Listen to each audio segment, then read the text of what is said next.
स्वागत है, वंदन है, अभिनंदन है एक बार फिर से आप सभी अभ्यर्थियों का संभवी आईएएस एकेडमी में। मैं अंकित बिलथरे संभवी आईएएस परिवार की ओर से आप सभी ऑफलाइन और ऑनलाइन अभ्यर्थियों का स्वागत करता हूं। साथियों, मेरे द्वारा जैसा कि आपको ज्ञात होगा एमपीपीएससी प्रारंभिक परीक्षा, एमपीएसआई, एमपी कांस्टेबल और एमपी सेट, जहां पर भी मध्य प्रदेश विषय और उससे संबंधित प्रश्न पूछे जाते हैं, उनको दृष्टिगत रखते हुए मध्य प्रदेश विषय की शुरुआत की गई थी, जिसमें हमने मध्य प्रदेश के भूगोल से संबंधित जितने भी टॉपिक हैं उनको हल करने का प्रयास प्रारंभ किया था। इस क्रम में हमने मध्य प्रदेश का गठन और मध्य प्रदेश का परिचय देख लिया था। आज हमको बात करना है, ठीक है, साथ ही हमने मध्य प्रदेश में चट्टानों को भी देख लिया था। तो इस क्रम में आज हमको देखना है मध्य प्रदेश का भौतिक विभाजन। मध्य प्रदेश को भौतिक रूप से कितने प्राकृतिक भागों में बांटा हुआ है, प्राकृतिक भागों के आधार पर मध्य प्रदेश को कितने भागों में बांटा गया है, मध्य प्रदेश का अधिकांश क्षेत्र कैसा है, उसका भूगोल कैसा है, क्या वह पठारी क्षेत्र है, क्या मैदानी क्षेत्र है, क्या घाटीय क्षेत्र है या पर्वतीय क्षेत्र है। ठीक है, तो भौतिक आधार पर हम जानते हैं मध्य प्रदेश को जो ज्योग्राफिकल मैप ऑफ इंडिया है उसके द्वारा मध्य प्रदेश को 3 भागों में बांट के देखा गया है। ये आपको दिखाई दे रहा होगा मध्य प्रदेश। ठीक है, तो इसमें जो अधिकांश भाग है हमारा, ठीक है, हम बात कर रहे हैं आज मध्य प्रदेश के भौतिक विभाजन की। ठीक है, तो यहाँ पर थोड़ी सी बातें, कुछ बेसिक बातें बता दें आपको। आज हम बात कर रहे हैं मध्य प्रदेश में भौतिक विभाजन की। ठीक है, physical division of Madhya Pradesh. तो भौतिक विभाजन में जो ज्योग्राफिकल मैप ऑफ इंडिया है इसके द्वारा संपूर्ण मध्य प्रदेश को 3 भागों में बांटा गया है। ठीक है, देख लीजिए आप। ठीक है, ये जो डिवीजन है हमारा, ये ज्योग्राफिकल मैप ऑफ इंडिया के द्वारा किया गया है। ठीक है, तो ये पॉइंट भी आप लिख सकते हैं यहाँ पे। ठीक है, ये जो विभाजन है,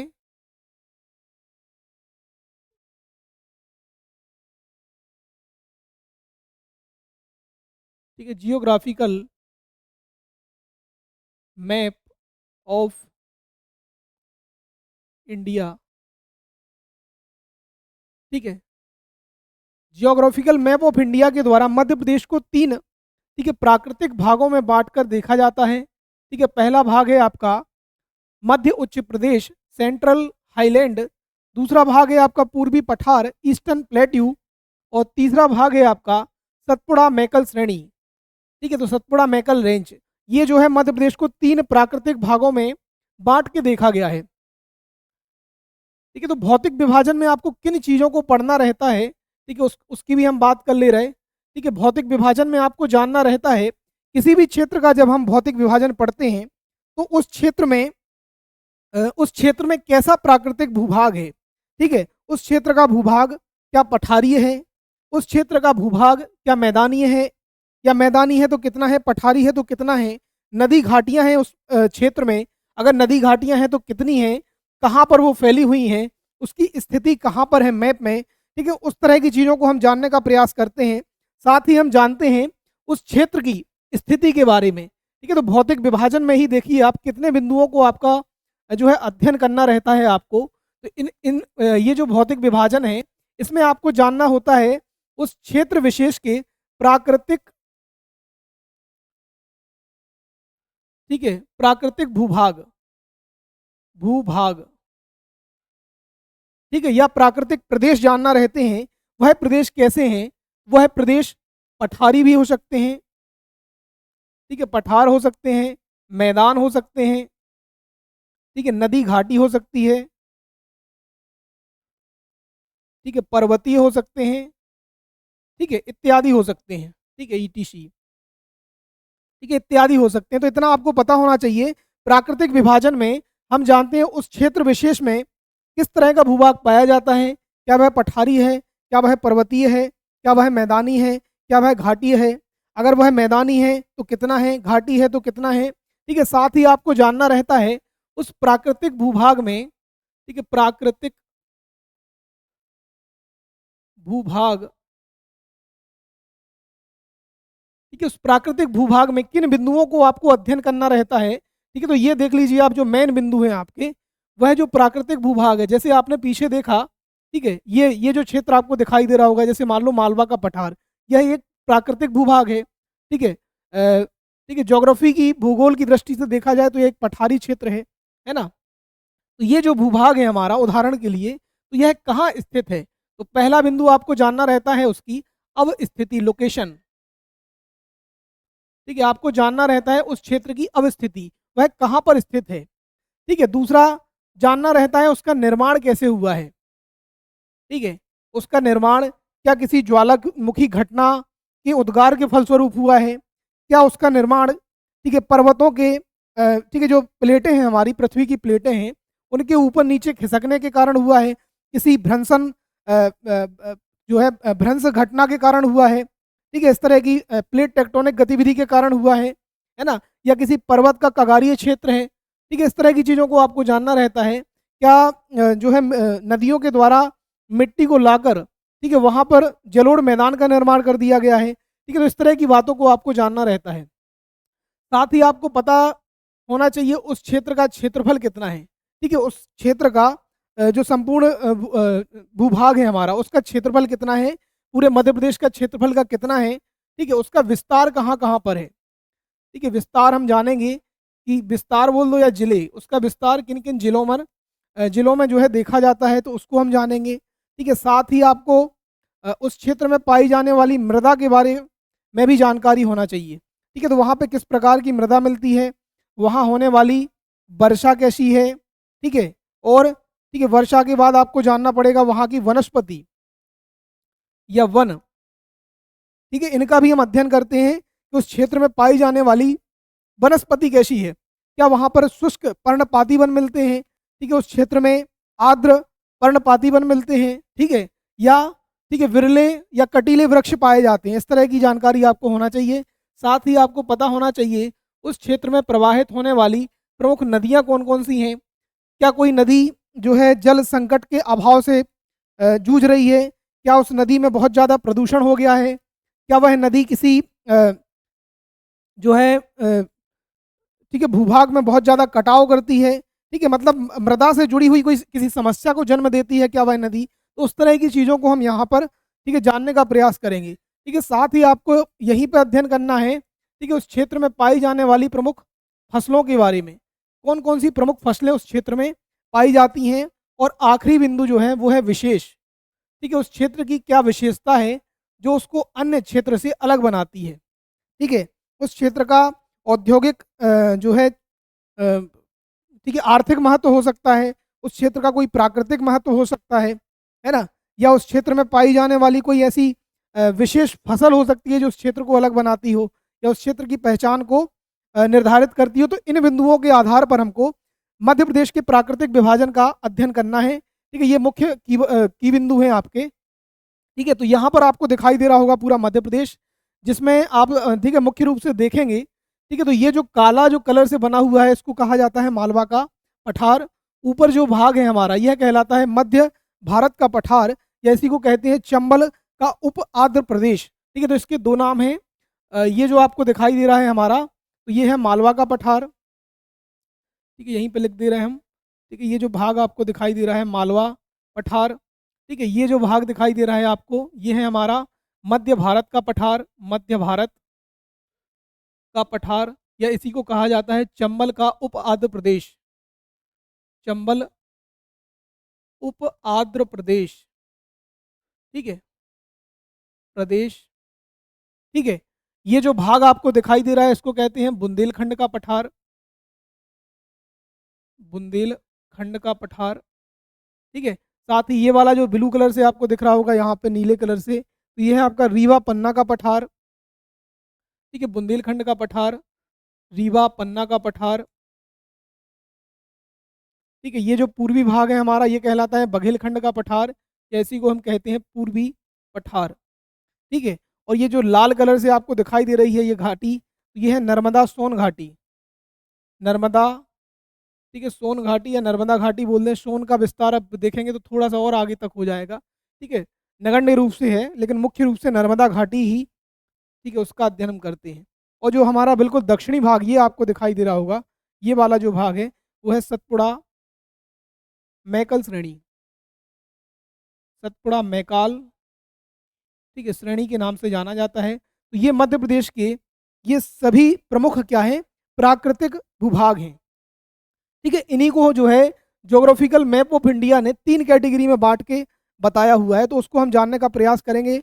उसके पहले आप एक बार फिर से देख लें, भौतिक विभाजन में हमको किन चीज़ों का अध्ययन करना रहता है। जो हमारे प्राकृतिक भूभाग हैं उनका अध्ययन करना रहता है, उनकी स्थिति का अध्ययन करना रहता है, उस क्षेत्र में पाई जाने वाली नदियों का अध्ययन करना रहता है, उस क्षेत्र में पाई जाने वाली मृदा का अध्ययन करना रहता है। ठीक है, फसलों का अध्ययन करना रहता है, वनस्पति का अध्ययन करना रहता है। ठीक है, तो ये इन जो चीज़ें हैं जो परीक्षा के दृष्टिकोण से महत्वपूर्ण है। ठीक है, तो उन सभी बातों का हम यहाँ पर अध्ययन करेंगे। ठीक है, तो उसी क्रम में हमने जाना है कि मध्य प्रदेश का जो प्राकृतिक भाग है, भूभाग है, ठीक है, वो कितने कितने मध्य प्रदेश में टोटल भूभाग पाए जा रहे हैं। तो लगभग 7 भूभाग, ठीक है, देखने को आपको मिल रहे हैं। ठीक है, अब हम बात करें, ठीक है, जो हमारा ज्योग्राफिकल मैप ऑफ इंडिया है, इसने पूरे मध्य प्रदेश को 3 भागों में बांटा है। पहला भाग है हमारा मध्य उच्च प्रदेश, दूसरा भाग है सतपुड़ा, ठीक है, सतपुड़ा मैकल श्रेणी या पूर्वी पठार, और तीसरा भाग है हमारा सतपुड़ा मैकल श्रेणी। ठीक है, तो इसमें हम जानेंगे पहले मध्य उच्च प्रदेश के अंतर्गत मध्य प्रदेश में कौन कौन से भाग आते हैं। ठीक है, तो मध्य उच्च प्रदेश के अंतर्गत, ठीक है, आते हैं आपके 4-5 भाग। ठीक है, उनको हम जानने का प्रयास करेंगे। देखिए आगे, ठीक है, दिए गए हैं। मध्य उच्च प्रदेश है जो हमारा, उसके अंतर्गत मध्य प्रदेश के, ठीक है, कौन कौन से भाग आते हैं। ठीक है, तो देखिए मध्य उच्च प्रदेश के अंतर्गत आता है आपका, ठीक है, मालवा का पठार। पहला जो पठार है आपका वो है मालवा का पठार, वो भी इसके अंतर्गत आता है। दूसरा पठार आता है आपका मध्य भारत का पठार। ठीक है, मध्य भारत का पठार। तीसरा आपका आता है बुंदेलखंड का पठार। चौथा आता है रीवा पन्ना का पठार, और पांचवा जो है वो आती है नर्मदा सोन घाटी।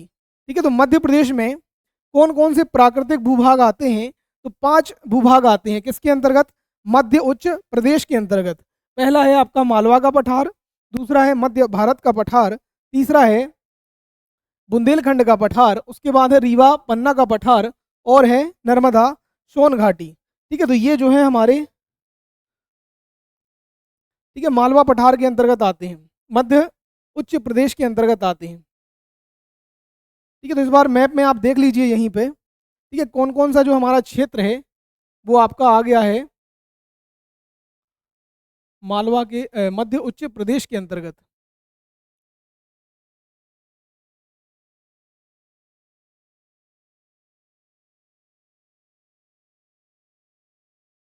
ठीक है, इसमें देख लीजिए आप यहाँ पे।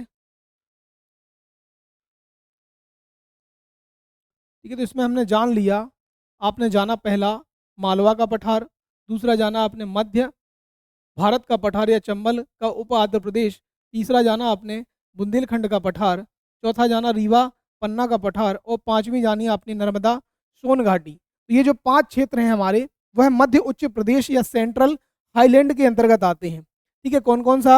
मालवा का पठार, मध्य भारत का पठार, बुंदेलखंड का पठार, रीवा पन्ना का पठार, और ठीक है जो नर्मदा सोन घाटी है वह आती है आपकी मध्य उच्च प्रदेश के अंतर्गत।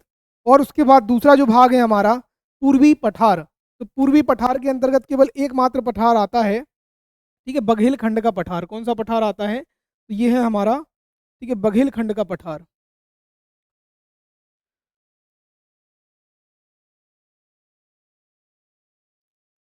ठीक है, पूर्वी पठार के अंतर्गत कौन सा पठार आता है? तो पूर्वी पठार के अंतर्गत आता है केवल बघेलखंड का पठार। और सतपुड़ा मैकल श्रेणी ये है जो है तीसरा डिवीजन। तो ये जो दक्षिण में आपको ये जो दिख रहा है आपको स्काई ब्लू कलर से, ठीक है, ये कौन सा ही पर्वत श्रेणियाँ हैं?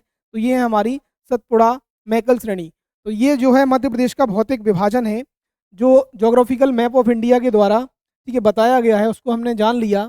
ठीक है, एक बार फिर से आप देख लीजिए यहीं पे। ठीक है, मध्य उच्च प्रदेश के अंतर्गत कौन कौन से पठार आते हैं? तो वो आता है आपका, पहला है मालवा का पठार, दूसरा है मध्य भारत का पठार या चंबल का उप आंध्र प्रदेश, इसके बाद आता है आपका बुंदेलखंड का पठार, बुंदेलखंड का पठार, उसके बाद आता है आपका रीवा पन्ना का पठार, और उसके बाद आती है जो है नर्मदा सोन घाटी, नर्मदा सोन घाटी। ठीक है, तो ये प्रमुख क्या है? क्षेत्र हैं हमारे जो, ठीक है, मध्य उच्च प्रदेश या सेंट्रल हाईलैंड के अंतर्गत आते हैं।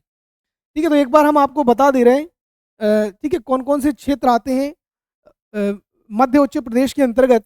और जो पूर्वी पठार है हमारा, इसके अंतर्गत तो केवल एक ही पठार आ रहा है मध्य प्रदेश का, वो है बघेल खंड का पठार। ठीक है, सतपुड़ा मैकल श्रेणी के भी 3 हिस्से हैं। जो पश्चिमी भाग है हमारा, जो पश्चिमी भाग है उसको कहा जाता है राजपीपला, राजपीपला श्रेणी। बीच वाले भाग को कहा जाता है महादेव श्रेणी, और पूर्वी भाग को कहा जाता है मैकाल श्रेणी, मैकाल श्रेणी। ठीक है, तो जो मध्य प्रदेश का भौतिक विभाजन है, फिजिकल डिवीजन है, उसको मुख्य रूप से तो 3 भागों में बांटा गया है। कौन-कौन सा? मध्य उच्च प्रदेश, सेंट्रल हाईलैंड, पूर्वी पठार, ठीक है, ईस्टर्न प्लेट्यू और मैकल श्रेणी। तो मुख्य रूप से 3 भागों में बांटा गया है। लेकिन ठीक है, प्रमुख भागों की बात करें हम, कौन-कौन से भाग हैं, तो फिर 7 भाग देखने को मिलते हैं हमको। ठीक है, 5 तो ये हैं, मालवा का पठार, बुंदेलखंड का पठार, रीवा, पन्ना का पठार, ठीक है, मध्य भारत का पठार और नर्मदा सोन घाटी। 5 ये हो गए। छठवां हो गया हमारा सतपुड़ा मैकल श्रेणी और 7वां हो गया आपका पूर्वी पठार। ठीक है, तो सामान्य रूप से अगर पूछा जाए, ठीक है, सामान्य रूप से पूछा जाए तो मध्य प्रदेश को 7 भागों में बांटा गया है। ठीक है, सामान्य रूप से पूछा जाए तो मध्य प्रदेश को 7 भागों में बांटा है। और मुख्य रूप से पूछा जाए, मुख्य रूप से, तो वो है, फिर बांटा है हमने। ठीक है, सामान्य रूप से पूछा जाए तो मध्य प्रदेश को 7 भागों में बांटा गया है, और मुख्य रूप से पूछा जाए तो 3 भागों में बांटा है। 3 भाग कौन-कौन से हैं? मध्य उच्च प्रदेश, सतपुड़ा मैकल श्रेणी और पूर्वी पठार। ठीक है, तो पूर्वी पठार में केवल एक ही पठार आता है हमारा। ठीक है, कौन सा पठार? तो वो आता है हमारा, ठीक है, बघेलखंड का पठार। ठीक है, पता है आपको। ठीक है, तो ये है जो है पूरा डिवीज़न है मध्य प्रदेश का। इसको एक बार फिर से आप देख लीजिए, जान लीजिए। ठीक है, किन-किन चीज़ों को हमने जाना, तो इनमें ठीक है, भौतिक विभाजन की विशेषताएँ हमने पॉइंट बताए आपको, कौन-कौन से पॉइंट हैं। ठीक है, मध्य प्रदेश के भौतिक विभाजन को हमने देखा, मध्य उच्च प्रदेश, पूर्वी पठार, सतपुड़ा श्रेणी। ठीक है, मध्य उच्च प्रदेश सेंट्रल हाईलैंड के 5 हिस्से हैं, सतपुड़ा मैकल श्रेणी के 3 हिस्से हैं, पश्चिमी सतपुड़ा, मध्य सतपुड़ा और पूर्वी सतपुड़ा। और पूर्वी पठार को केवल एकमात्र भाग में बाँटा गया है, जिसको कहा जाता है बघेल खंड का पठार। ठीक है, और ये है हमारे मध्य उच्च प्रदेश के हिस्से, मालवा का पठार, मध्य भारत का पठार, बुंदेलखंड का पठार, रीवा पन्ना का पठार, नर्मदा, सोन घाटी। ठीक है, इसको एक बार आप मैप में भी देख लीजिए यहाँ पे। ठीक है, दोबारा से हम बता दे रहे हैं। ठीक है, ये जो काले कलर से आपको दिख रहा है, ये है हमारा, ठीक है, मालवा का पठार। ऊपर वाला हिस्सा है मध्य भारत का पठार। ये जो ग्रीन कलर से दिख रहा है, ये है बुंदेलखंड का पठार। और चौथा जो हिस्सा दिख रहा है, वो है हमारा रीवा पन्ना का पठार। और 5वां हिस्सा है हमारा, ठीक है, नर्मदा सोन घाटी। छठवां हिस्सा जो हमने यहाँ पे येलो कलर से हाईलाइट किया है, ये आपका पूर्वी पठार या रीवा पन्ना का पठार, पूर्वी पठार या बघेलखंड का पठार। और 7वां जो हिस्सा है, सबसे नीचे जो दिखाई दे रहा है आपको, वो है आपकी सतपुड़ा मैकल श्रेणी। ठीक है, तो मुख्य रूप से जो है 3 भागों में बांटा गया है। और ठीक है, अगर कुल भागों की बात की जाए तो यहाँ पर आपको 7 भाग, ठीक है, दिखाई देंगे।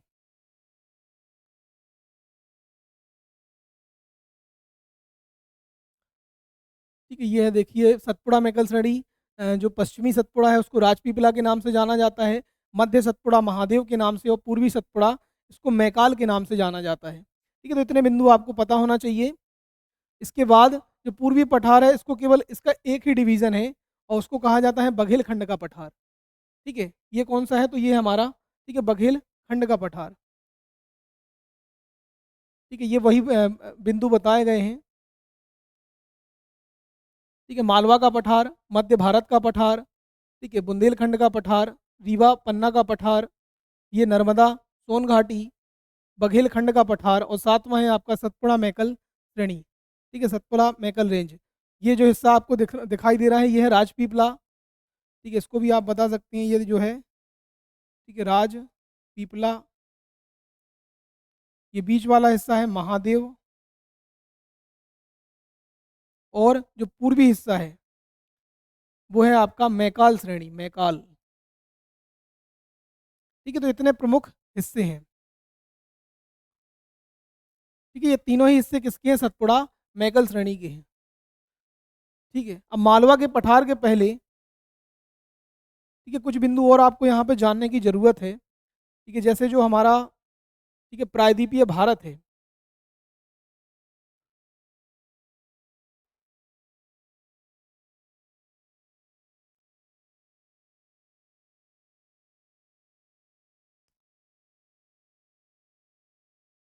ठीक है, जो हमारा देखिए प्रायद्वीपीय भारत है,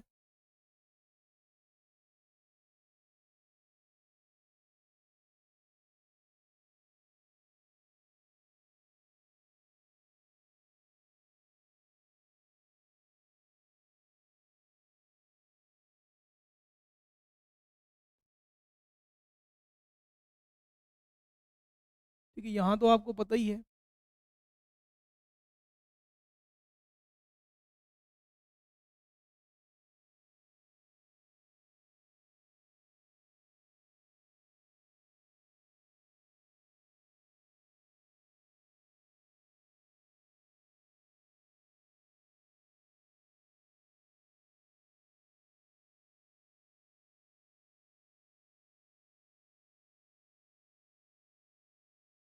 ठीक है, ये हमारा भारत का मैप बना हुआ है। तो इसमें पता है आपको, जो उत्तरी क्षेत्र है हमारा, ये वाला तो जितना हिस्सा आपको दिखाई दे रहा है, ये वाले बेल्ट में तो हिमालय पर्वत फैला हुआ है। ठीक है, यहाँ पे कौन सा पर्वत है? हिमालय पर्वत है। उसके बाद जो नीचे वाला हिस्सा है आपका, ये वाला हिस्सा, यहाँ पे ये वाला हिस्सा है गंगा का मैदान, गंगा, सिंधु गंगा एवं ब्रह्मपुत्र का मैदान इसको कहा जाए। पश्चिम यहाँ पे सिंधु, ठीक है, गंगा और ब्रह्मपुत्र का मैदान है। ठीक है, तो ये वाला जो हिस्सा है वो है आपका मैदानी हिस्सा। ठीक है, और उसके बाद वाला जो हिस्सा है, ये वाला हिस्सा,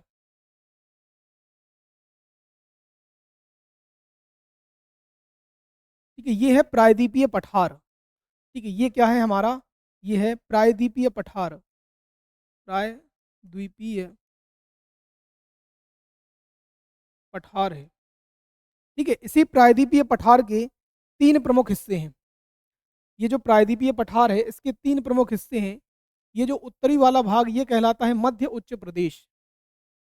ये वाला जो हिस्सा है वो कहलाता है हमारा, ठीक है, मध्य उच्च प्रदेश। क्या कहलाता है? मध्य उच्च प्रदेश। ठीक है, जो पूर्वी वाला हिस्सा है, ये वाला हिस्सा कहलाता है हमारा, ठीक है, ये जो प्रायद्वीपीय पठार का पूर्वी हिस्सा है, ये कहलाता है पूर्वी पठार, पूर्वी पठार। और जो दक्षिण में जो ठीक है चीज़ें आपको दिखाई दे रही हैं, ये वाला हिस्सा, ठीक है, ये कहलाता है दक्कन का पठार या दक्षिण का पठार। ठीक है, ये कौन सा पठार है? तो ये है दक्कन का पठार,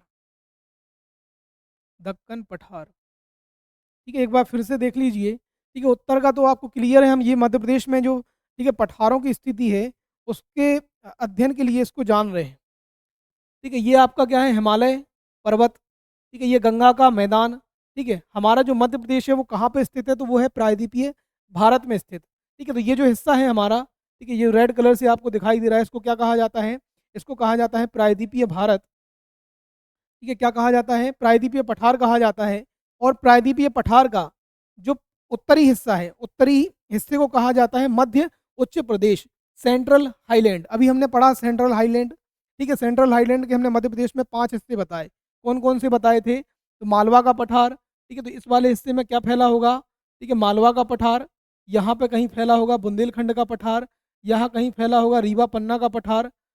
ठीक है, और ठीक है, दक्षिण में हमारी नर्मदा। ठीक है, ये मान लो ऐसा फैला होगा, यहाँ तक फैला होगा, ये यहाँ फैला होगा, ये यहाँ फैला होगा, और दक्षिण में फैली होगी नर्मदा सोन घाटी। ठीक है, तो इसके क्या है? 3-4 हिस्से हैं। ठीक है, इसके कौन कौन से हिस्से हैं हमने जो बताए? 3-4 नहीं, 5-6 हिस्से हैं, जिसमें से 5 हिस्से मध्य प्रदेश में हैं। मालवा का पठार, बुंदेलखंड का पठार, रीवा पन्ना का पठार, ठीक है, मध्य भारत का पठार, नर्मदा सोन घाटी। ये सब किससे किसके हिस्से हैं? ये है मध्य उच्च प्रदेश के हिस्से हैं। इसके अलावा, ठीक है, यहाँ पर मेवाड़ का पठार भी मिल जाएगा, जो राजस्थान वगैरह में स्थित है। वो भी किसका हिस्सा है? तो वो भी प्रायद्वीपीय पठार का हिस्सा है, लेकिन उसको हमको अध्ययन नहीं करना है, हमें केवल मध्य प्रदेश का अध्ययन करना है। ठीक है, तो ये आपको जो हिस्सा दिखाई दे रहा है, ये है मध्य उच्च प्रदेश, जो प्रायद्वीपीय पठार का उत्तरी भाग है। ठीक है, और इसकी अगर हम सीमा की बात करें तो इसके उत्तर में क्या है, मध्य उच्च प्रदेश के उत्तर में आपको देखोगे, ठीक है, तो ये यमुना का मैदान है या गंगा यमुना का मैदान है। दक्षिण में क्या है, तो नर्मदा, ठीक है, नर्मदा घाटी जो है इसकी दक्षिणी सीमा निर्धारित करती है ना। यह जो नर्मदा सोन घाटी है वो इसकी दक्षिणी सीमा को निर्धारित करती है। इसके पूर्व में क्या है, तो पूर्व में है पूर्वी पठार, ठीक है, पूर्वी पठार किसके, मध्य उच्च प्रदेश के, ठीक है, दिखाई दे रहा होगा आपको, है ना। और पश्चिम में क्या है, तो यहाँ पे जो है, ठीक है, मरुस्थल वगैरह है, ठीक है, पता ही है आपको, जो राजस्थान का ठीक है मरुस्थल वगैरह है, ठीक है, वो या अरावली पर्वत वगैरह ठीक है यहाँ पे फैला हुआ है, ठीक है, गुजरात वगैरह से लेकर, ठीक है, इस तरह का फैला है अरावली, आपको पता ही होगा, ठीक है। तो ये हमारी जो है मध्य उच्च प्रदेश की सीमाएं हैं। या मध्य उच्च प्रदेश के विषय में आपको बताना हो, ठीक है, तो मध्य उच्च प्रदेश के ये जो हिस्सा आपको दिखाई दे रहा है ये हमारा मध्य उच्च प्रदेश है।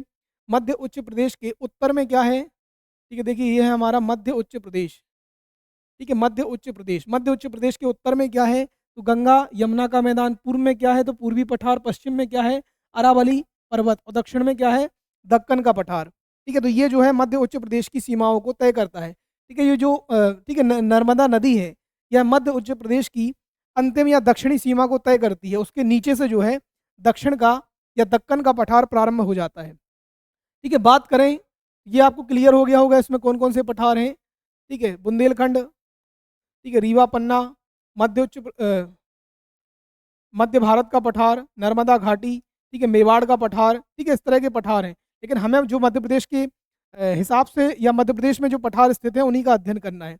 वहीं बात करें हम पूर्वी पठार की, तो पूर्वी पठार में जो मध्य प्रदेश में जो पठार फैला है, ठीक है, जो इसकी पूर्वी सीमा में है, इसको कहा जाता है बघेलखंड का पठार, ठीक है। तो पूर्वी पठार के हिस्से कौन कौन से हैं, तो यहाँ पे मिल जाएगा आपको बघेलखंड का पठार, यहीं पे मिल जाएगा आपको, ठीक है, छत्तीसगढ़ का मैदान या छत्तीसगढ़ का पठारी क्षेत्र, यही मिल जाएगा आपको दंडकारण्य का पठार, ठीक है, इसके दक्षिण वाले ये वाले हिस्से में, ठीक है, दंडकारण्य का पठार।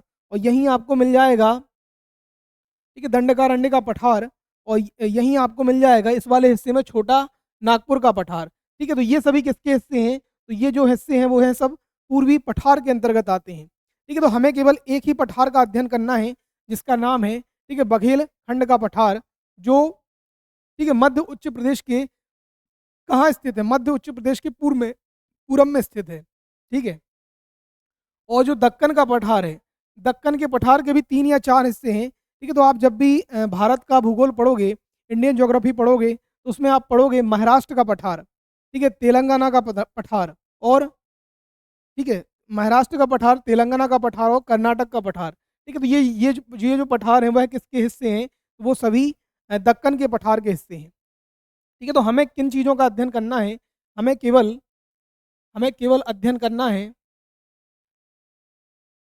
ठीक है, मध्य उच्च प्रदेश के अंतर्गत इन पठारों का, मालवा का पठार, मध्य भारत का पठार या चंबल का उपाध्य प्रदेश, बुंदेलखंड का पठार, रीवा पन्ना का पठार एवं नर्मदा सोन घाटी, ठीक है। साथ ही आपको पूर्वी पठार में अध्ययन करना है बघेलखंड का पठार, ठीक है। दक्कन का पठार तो है नहीं यहाँ पे, दक्कन का पठार महाराष्ट्र, कर्नाटक, तेलंगाना में फैला है, तो उसका अध्ययन नहीं करना है। और जो मध्य प्रदेश के दक्षिणी हिस्से में जो फैली है पर्वत श्रेणी, जिसका नाम है सतपुड़ा मैकल श्रेणी, उसका अध्ययन करना है। वो जो है 3 भागों में बटी हुई है।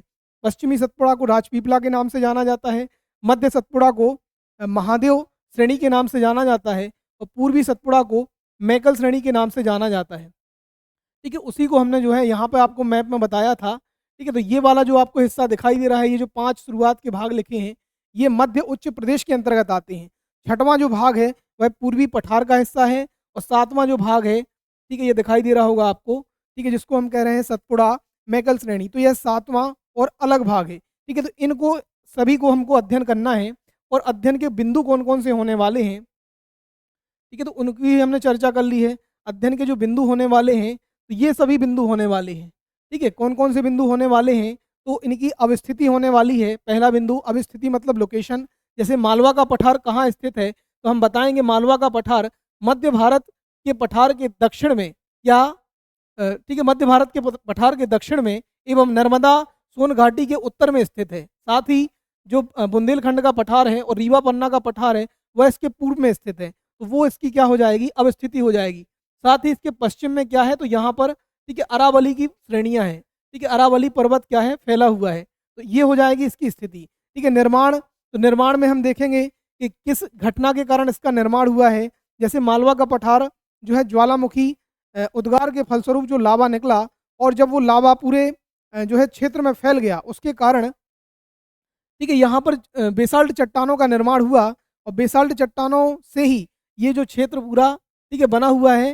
तो बेसाल्टिक चट्टानों के कारण या ज्वालामुखी क्रिया के फलस्वरूप जो है मालवा के पठार का ठीक है निर्माण हुआ है। इसका क्षेत्रफल कितना है, कौन कौन से जिले मालवा के पठार के अंतर्गत आते हैं, ठीक है, साथ ही इसकी जलवायु क्या है, वर्षा कितनी होती है, वन ठीक है वनों की स्थिति क्या है, किस प्रकार की यहाँ मृदा मिलती है, ठीक है, किस प्रकार की मृदा मिलती है, यहाँ की प्रमुख नदियाँ कौन-कौन सी हैं, फसलें, ठीक है, और विशेष इन बिंदुओं को ठीक है हम अगले जो है वीडियो में जानने का प्रयास करेंगे। ठीक है, तो एक बार फिर से जो है प्राकृतिक या भौतिक विभाजन को एक बार फिर से हम यहाँ पे बता दें आपको, ठीक है, उसके बाद जो है ठीक है चीज़ों को समराइज़ करते हैं। तो हमने यहाँ पर जाना ठीक है, हमने यहाँ पर जाना जो प्रायद्वीपीय पठार है, प्रायद्वीपीय पठार को मुख्य रूप से 3 भागों में बाँटा गया है। पहला भाग है हमारा मध्य उच्च प्रदेश। पहला भाग कौन-सा है? मध्य उच्च प्रदेश। मध्य उच्च प्रदेश कहाँ पर स्थित है? तो मध्य उच्च प्रदेश प्रायद्वीपीय पठार के उत्तर में स्थित है। इसके उत्तर में ठीक है, आपको दिखाई दे रहा होगा गंगा यमुना का मैदान है। ठीक है, इसके पूरब में पूरब का पठार है। इसके दक्षिण में ठीक है, दक्कन का पठार है। इसके पश्चिम में अरावली पर्वत फैला हुआ है। ठीक है, तो ये हो गया हमारा मध्य उच्च प्रदेश। मध्य उच्च प्रदेश के अंतर्गत मध्य प्रदेश के कौन-कौन से भाग आते हैं? तो मध्य उच्च प्रदेश के अंतर्गत मालवा का पठार, मध्य भारत का पठार, बुंदेलखंड का पठार, रीवा, पन्ना का पठार और नर्मदा सोन घाटी जैसे क्षेत्र आते हैं। तो इन चीज़ों को हमको अध्ययन करना है मध्य उच्च प्रदेश के अंतर्गत। ठीक है, दूसरा जो है वो है प्रायद्वीपीय पठार के पूर्वी भाग का पठार, जिसका नाम है पूरब का पठार या पूर्वी पठार। तो पूर्वी पठार के अंतर्गत बहुत सारे पठार आते हैं, जैसे दंडकारण्य का पठार, छोटा नागपुर का पठार, बघेलखंड का पठार, छत्तीसगढ़ का मैदान एवं पठारी क्षेत्र। तो उनको तो हमको अध्ययन नहीं करना है, हमें केवल यहाँ पर अध्ययन करना है बघेलखंड के पठार का। ठीक है, साथ ही जो दक्कन का पठार है उसके 3 भाग हैं, महाराष्ट्र का पठार, तेलंगाना का पठार और कर्नाटक का पठार। तो ये जो है मध्य प्रदेश में इसका विस्तार है नहीं। ठीक है, ये दूसरे राज्यों में है, तो इसको हम यहाँ पर नहीं जानेंगे। तो हमें केवल इतनी चीज़ों का अध्ययन करना है। साथ ही हमें अध्ययन करना है सतपुड़ा मेकल श्रेणी का, क्योंकि सतपुड़ा मेकल श्रेणी जो है मध्य प्रदेश के दक्षिणी भाग में फैली हुई है। ठीक है, तो इतनी चीज़ों को हमको अध्ययन करना है और अध्ययन के बिंदु कौन-कौन से होने वाले हैं उनको भी हमने जान लिया। ठीक है, तो जुड़े रहिए संभवी आईएएस अकेडमी से और अपनी तैयारी को एक बेहतर रणनीतिक तौर पर मजबूत कीजिए। साथ ही मध्य प्रदेश और उससे जुड़े हुए जितने भी फैक्ट हैं, जितनी भी थ्योरी है, उसको बहुत ही संक्षिप्त और सारगर्भित तरीके से यहाँ पर मेरे द्वारा प्रस्तुत किया जा रहा है। तो वीडियो को शेयर कीजिए, चैनल को सब्सक्राइब कीजिए। इसी कामना के साथ अलविदा लेते हैं। जय हिंद, जय भारत।